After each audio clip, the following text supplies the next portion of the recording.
bertanya tentang kebenaran harta karun Bung Karno. Karena kesaksian Mbah Singolawu terkait harta karun di Gunung Salak. Apa tanggapan yang ngerti? Ya, syukurlah kalau banyak orang atau pribadi-pribadi yang menemukan atau memperoleh atau mendapat amanah tentang harta karun.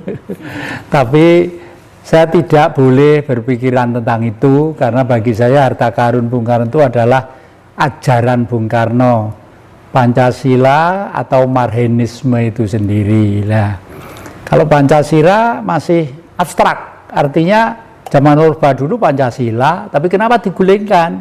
Karena yang dihapus Marxismenya. Nah, kenapa? Oleh karena itu sekarang tugas saya adalah pelan-pelan lewat media yang bisa saya sampaikan untuk manusia memahami tentang Marxisme. Karena Marxisme itu dari kata marhen, orang yang miskin karena sistem, bukan karena golongan, bukan karena kelompok dan sebagainya. Nah, jadi di dalam perjuangan yang diperjuangkan apa? Sistem itu sendirilah. Oleh karena itu seperti akhir-akhir ini di Lampung atau di mana itu ditemukan beberapa karung duit, gambarnya Bung Karno sama Bung Hatta, duit merah. Katanya dulu dititipkan Bung Karno di sana. Lah, waktu Bung Karno belum ada buku gambar Bung Karno, Bung Hatta itu tidak ada. Ya baru akhir-akhir ini aja. Saya khawatir kalau gitu hal-hal seperti itu merupakan satu pembelokan permasalahan dan menghipnotis masyarakat secara umum supaya tergiur oleh kamuflase yang tidak rasional tadi itu. Yang kedua, kalau duit itu disebar semuanya sendiri, Bung Karno memang insinyur, ahli politik, tapi pikirannya sangat eksak. Justru sangat eksaknya itulah Bung Karno berpikir, kalau duit nanti disebar di mana-mana jumlahnya tidak karu-karuan, kan inflasi, akhirnya warga beras itu bisa juga sekian juta, sekian lalu gitu. Itu tidak boleh. Bagaimanapun peredaran duit itu dilindungi, diatur dan dikendalikan gitu ya. Itu gitu. Kalau peninggalan-peninggalan yang lainnya, saya juga sering diantar ke sini satu lepekan kecil-kecil begini ya. Katanya nih Mas jumlahnya banyak gitu. Ini mau disuruh beli apa dikasihkan? Kalau suruh beli saya tidak ada uang gitu. Pak, untuk contoh aja, nanti kalau tertarik bisa datang ke sana gitu. Oh iya, kalau punya duit saya tak ke sana. Sampai sekarang saya simpen aja di almari sebagai, ya bukan emas, ya bukan emas ya. Ya mungkin buatan lah gitulah ya. Okay. Terus ini Ki, bisa nggak pemimpin Indonesia setelah Jokowi ini ditarat Ki ya? Tentang banyak yang bertanya, bisa apa enggak setelah Jokowi itu pemimpin Republik Indonesia itu ditanyakan ke tarot gitu ya. Nah, saya hanya bertanya nanti sampai akhir tahun ada apa gitu. Ternyata jawabannya itu maaf ya, menakutkan. Kenapa menakutkan? Karena satu, ada gambar tarot yang judulnya itu seorang jaksa yang ditutup wanita ya, ditutup matanya lalu membawa pedang dua dipegang begini, pengadilan. Yang kedua, lalu si dungu, ada gambarnya si dungu itu seorang laki-laki yang seperti orang agak idiot tapi main-main duit begini, main-main duit. Lalu kartu yang ketiga adalah Raja Putri, artinya Indonesia tetap akan manis dan indah, tapi repotnya nanti itu kartu yang terakhir itu apa? Gambarnya orang saling bertengkar gebuk-gebukan. Itu. Nah, setelah melihat itu kok saya itu lalu jadi masuk ke sekarang ini sudah mulai banyak orang yang kehilangan keseimbangan pikiran. Lah, oleh karena itu setelah itu khayalan saya baru, oh mungkin memang ini yang saya maksud, kita akan masuk dalam situasi sakit terhimpit sampai ke langit.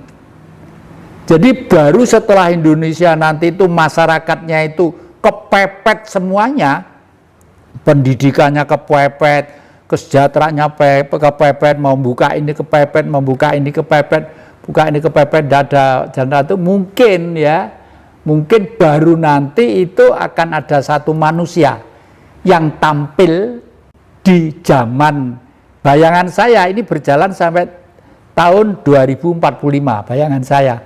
Tapi mulai gejolak itu mulai tanggal 12 bulan 12 ya, mulai dari itu yang saya ceritakan di depan tadi itu.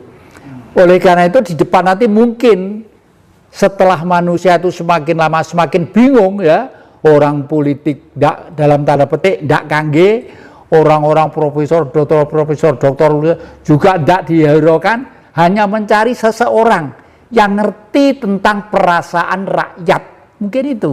Karena rakyat itu ndak butuh duit, ndak butuh titel, ndak butuh embel-embel macam-macam. Butuh wetenge wareg, uripe iki tentrem ayem.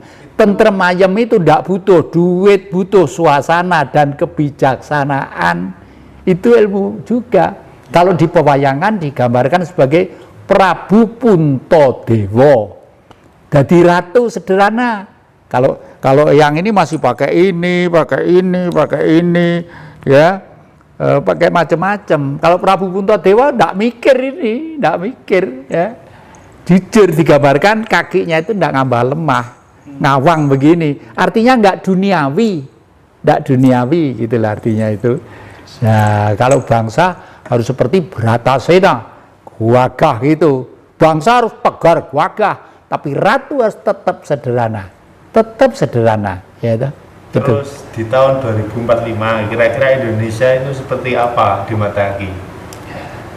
Bayangan saya hanya dengan sistem kerajaan ala Jawa, ya, maaf loh, bukan Mataram loh ya. Solo, Jogja itu Jawa, tapi Mataram lama sampai ke Mataram baru.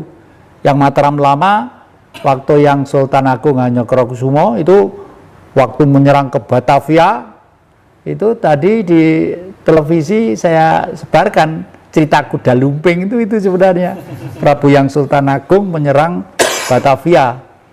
Ya, itu. Jadi nanti itu kalau sudah dipimpin oleh seseorang yang seperti itu, mungkin akan damai, ayem, tentrem gitu ya. Tapi itu adalah realita. Karena bangsa pun memikul beban karma. Manusia yang berhimpun dalam suatu wilayah itu membentuk suatu negara, dan negara itu punya karma. Karma itu bisa negatif, bisa positif. Paknya kebetulan kakek ini mengalami 3 generasi. Zaman melawan Belanda, pemberontakan, zaman 65 juga menghadapi situasi yang sangat pelik, zaman akhir-akhir ini juga begitu. Jadi semua sarumusi jadi satu. Oh, ini dampak ini gitu. Akhir-akhir ini apakah yang jadi dapat pesan gaib dari leluhur atau guru sejati? Ya, saya selalu konsultasi dengan guru sejati saya. Ya, guru itu bagi saya ada 3. Guru hidup adalah bapak dan ibu saya, ya. Itu guru waktu sejak kecil saya belajar dari beliau dan hasilnya memang hebat sekali. Guru yang kedua adalah guru politik. Itu saya mencari guru, harus mencari seorang politikus yang terbesar kelasnya dunia, yaitu Bung Karno, yang pernah menghimpun Asia, Afrika, Amerika Latin untuk mewujudkan perdamaian dunia dengan kegiatan yang dinamakan olahraga dan kebudayaan dan kesenian, the game of the new emerging forces, ya, satu kekuatan baru membentuk suatu dunia baru itu, ya. Yang ketiga adalah guru sejati yang diberikan kepada jati, ya. Karena jati ini, guru sejati itu siapa? Diberikan sejak saya dalam kandungan ibu, berbentuk cahaya. Cahaya itu adalah cahayanya Allah yang bersinar kepada setiap titahnya, baik kepada binatang, baik kepada cacing, kepada pohon-pohon, kepada gaib-gaib, kepada gendruwo, kepada toyol, kepada apalagi kepada manusia. Di antara ciptaan-ciptaannya tadi yang paling istimewa adalah bercahaya di dalam tubuh manusia. Oleh karena itu di dalam agama disebutkan manusia itu ada makhluk yang dimuliakan oleh Allah. Di dalam agama Islam seperti itu. Artinya hanya manusia yang patut terdepan untuk membawa kehidupan yang nyata dan tidak nyata, yang gaib dan tidak gaib, yang kecil dan yang besar itu adalah manusia. Lah, Bung Karno sudah membuktikan itu di zaman era baru. Makanya di Jakarta itu budaya di Timur Tengah sudah diboyong ke Jakarta. Namanya apa? Tugu Monas. Yang bawah itu segi empat, yang namanya lingga. Ibu-ibu yang di atas itu Bapak Yoni ya, lingga dan Yoni ya. Alu lan lumpang, seperti di rumah kakek itu di depan ada alu lumpang. Itulah, di bawah atasnya Mas, artinya murni. Jadi kalau pengen mencari kehidupan yang bersinar, yang sering kita sebut dengan istilah Tuhan, ya harus bersinar yang murni, yang indah. Dan emas itu ternyata bisa untuk mengantisipasi semua permasalahan yang kira-kira menyulitkan kehidupan manusia. Misalnya rumah dikasih susuk emas ya, mobil dikasih susuk emas, orang pengen cantik, pengen ganteng pakai susuk emas. Coba terus itu terdipelintir sama budaya lain. Waduh, enggak boleh makan, jangan kelor ya, karena kok susuk iso rontok gitu. Padahal kelor itu misinya bagus, istimewa untuk pengembangan gen-gen dan netralisir kembali organ-organ tubuh ini. Ya. Terus ini masih satu, bagaimana yang jadi memahami konsep hari akhir? Hari akhir ini konsep saya hanya satu, mudah-mudahan nanti itu kalau saya sudah terasa untuk sukma itu pindah ke alam lain, saya sudah pesen ke anak cucu saya, tolong kakek nanti dibakar aja gitu ya. Mungkin bisa buka-buka laci bapak, buku-buku di belakang itu kakek itu, siapa tahu ada selepitan duit di sana untuk ongkos bakar ya. Kenapa kok dibakar? Pada hakikatnya manusia itu jasmaninya itu dipinjami oleh alam ya. Daging dipinjami tanah, tulang dipinjami air, darah dipinjami api ya. Lalu nafas dipinjami udara. Lah itu sang suci Tuhan harus kembali ke singgasananya Tuhan. Siapa? Di mana singgasananya? Di matahari. Makanya rumah kakek itu ada simbol kerajaan Majapahit. 8 penjuru dunia itu, penjuru 8 itu ya, itu lambang Majapahit. Majapahit itu 341 tahun karena pribadi manusianya menganut ajaran Buddha dan kehidupan sehari-hari akrab dengan semesta alam. Lalu di era modern disebut Hindu Buddha, Siwa Buddha ya. Siwa itu angkasa, Budi itu adalah pribadi manusia. Manusia sadar bahwa manusia itu dulu-dulunya adalah material yang berasal dari langit. Makanya Siwa itu mesti gambarnya biru karena langit itu loh ya.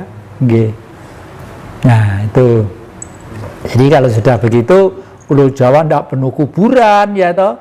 Dan sekarang-kadang anak-anak itu sudah generasi muda, keleluhur-leluhur udah males karena sibuk di HP, sibuk di televisi, sibuk alasan yang kuliah, yang ini gitu. Sampai rumputnya itu tinggi-tinggi.